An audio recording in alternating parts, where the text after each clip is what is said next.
y'all, so I wanted to do another video on just different shapes that I make. So one of my most popular shapes is the gun with the bullet casing. So these just happen to be bullet casings that we had in our safe from where we have shot. So we just tend to pick up our brass. So I have not had to buy bullet casings yet, just empty ones. So I'm not sure honestly where to get them because we've just used what we have.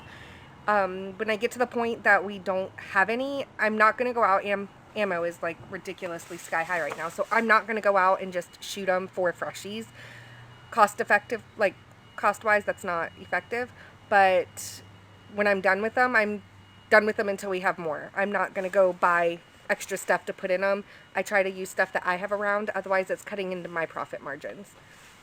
So for this scent, this is actually a wholesale order. So this is just one of the 20 I'm doing for the pawn shop where I'm taking it. So I am doing the gun and I'm going to do apple and maple bourbon, and it smells just like it sounds. So it is one of my favorite scents. It smells so yummy and I just love it. So that's probably why I have so many scents, because I get it and I'm like, I like this. And then I sit there and look at another one like, I want that one too, and I want that one. So I am up, you can see a little behind me, I am up to around 250 scents, and I am nowhere near done, but I'm having to actually add another shelf in so I can fit more space on the back side, so that way I can carry more scents.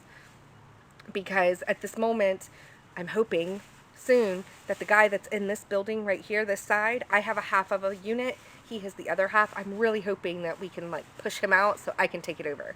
So that way I have more room and can keep adding, because you know, I was so excited to move in here and I was like, there's so much room, yay! Because all this stuff was in my house, and now that I'm in here and I'm like spread out a little, I'm like, there's not that much room. I want more room.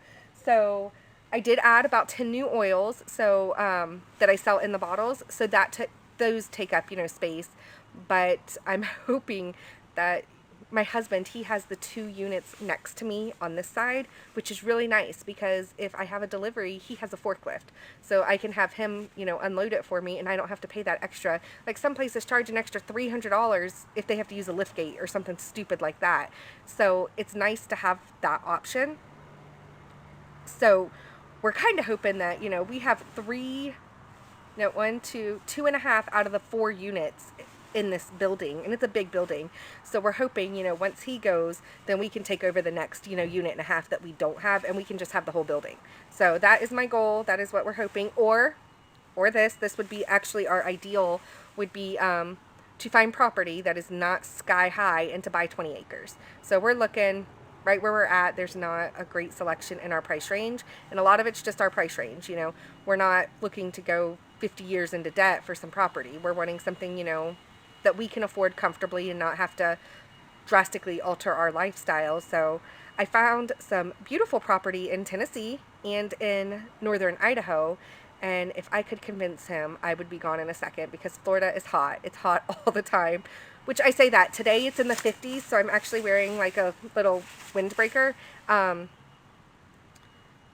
But this is a very rare occasion that it is in the 50s, so I love it when it is, and I love Florida when it's cold, but we're coming up on summer where it's 100, you know, 203 degree days, with it feeling like 118 with the heat index and ridiculousness, where you don't want to go outside. And I have super fair skin, and it's all broke out right now. Sorry. It's, I'm not wearing makeup for the video, but just trying to get like outside, it's miserable. By 10 o'clock in the morning, you're drenched in sweat and just like, screw this, I'm going back in.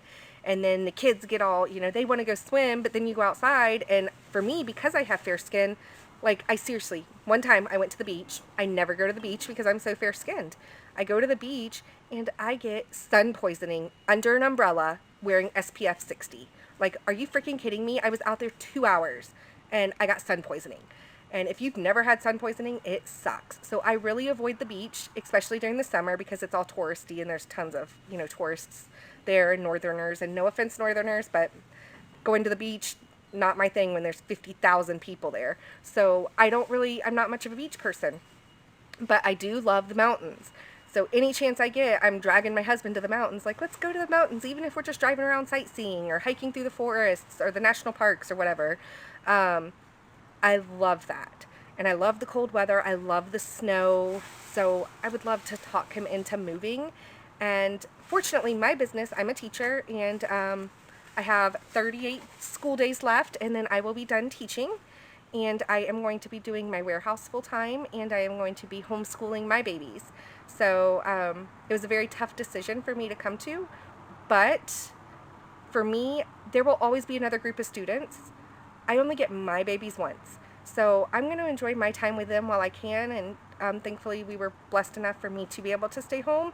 And we're going to have to cut back some, you know, obviously our lifestyle will change, losing an income, but it will also be nice because I can invest more time into this and hopefully grow this business more.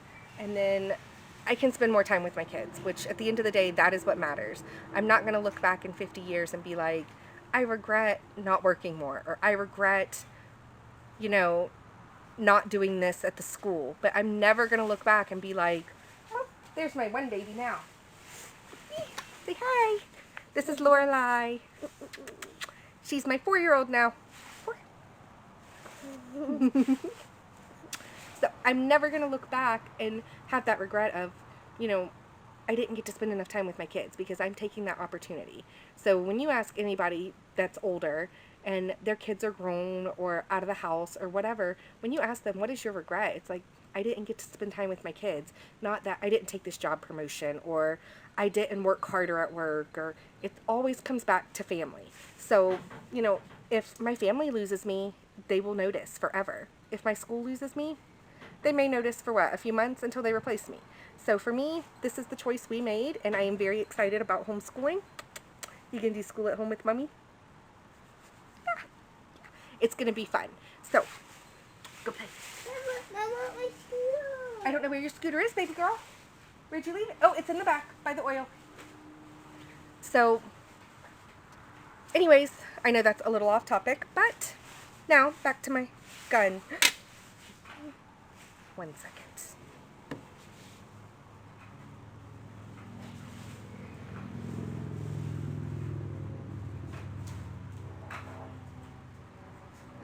Mommy, this What? was too heavy to fly to me.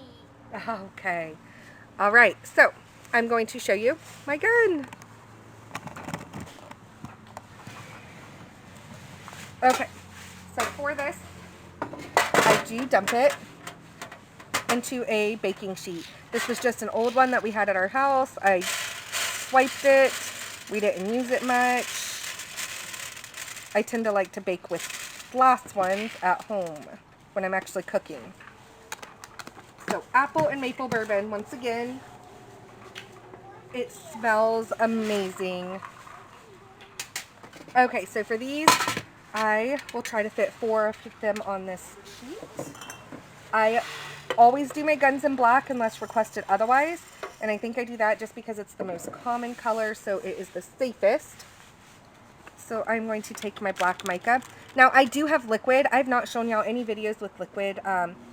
When I first started, I only used liquid dyes, and I love the colors they give. They give such rich colors, but you have a very, very limited amount that you can use. Like, to get pink, I would have to do a red, and then, you know, have some extra in the jar, and then hopefully it would come out pink next time. So there was no, it was very hard on the colors getting, I can't even think of the word I'm trying to use, consistency. So I switched to micas, and I have never looked back. So I still have my liquids if I absolutely need them. Like if a customer wants a black, like super black, I would use a liquid, because this is black, but this isn't that rich black. So I'm going to fill this. I normally do my cutters about 3/4 of the way full. The only time I measure, if you've seen on a previous video, I actually measured and weighed them by weight. That was because I was doing like 20 of the same shape, or I think it was like ended up being 15 of the same shape or something like that. So I only do that then. So for this one, I don't have the desire to have a big master list and have to look through it every single time. Oh, I'm making a gun. I need 2.1 ounces. I really don't honestly care enough to be able to do that. It's not important enough for me to compile that list. Son of a gun. And, that's funny. Son of a gun. I'm making a gun. That was not intentional. Corny joke there. But, so all I do is measure it out.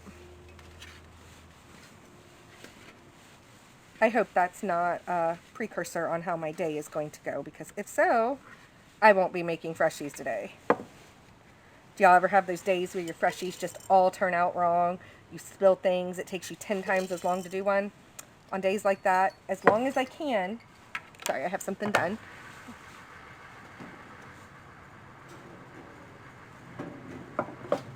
Okay, that was the timer. I'm making something else already. So, as long as things are going good, I'll do it, but as long as I'm not in a time crunch, and I absolutely don't have to, it's not worth my sanity, and there's probably not enough Xanax on the earth to make me want to sit here all day and fight it. So this is a craft I enjoy, so when it gets to being those days that I'm not enjoying this, I'm aggravated, I just put it down, because I don't want to get to where I hate what I do. This is a craft that turned into a job, so I still absolutely love what I do, but if I'm having one of those rough days, I'm just like, no. Y'all can hear my husband. He was supposed to already be gone, and I guess he came back, and he doesn't know I'm trying to record a video here, so he's gonna go by. Okay, so there is my gun, and I do go ahead and put the bullet casing in. Now, for this one, you know, if there was powder in it, it would go this way. So that's the way I stick it in the gun. And it just bakes right in. Now, the only thing I would suggest, obviously, don't do this. I really hope I don't have to say that, but don't do this with a loaded shell casing, because it literally could explode your microwave. And then also, make sure, like, it's a spent shell casing, it's empty, and then what I do is I run it through water and wash it out, just to try and ensure there's no gunpowder, because I'm not sure how much insurance would cover if you put a shell casing in your microwave or toaster oven and it blew up. If y'all hear my husband, he's out there just trying to annoy me now with his revving up his truck.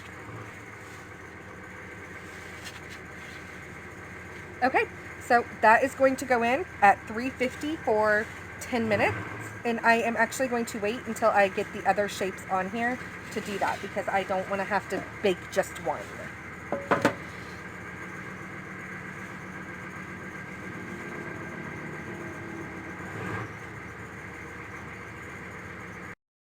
Okay, so my gun came out of the oven. Looks like this. So, super easy. It's cooled off by now. All you do, I first always take the roll pin and pop it out. So now I have my hole. Perfect. I don't have to drill, which is great. Unfortunately, I can't do that with all my shapes, but majority of them. Alright, then it just pops out, and it is done. So a gun that smells good, has the bullet casing. Sorry, it's opposite on the videos, and I'm still getting used to that. So one of my best sellers.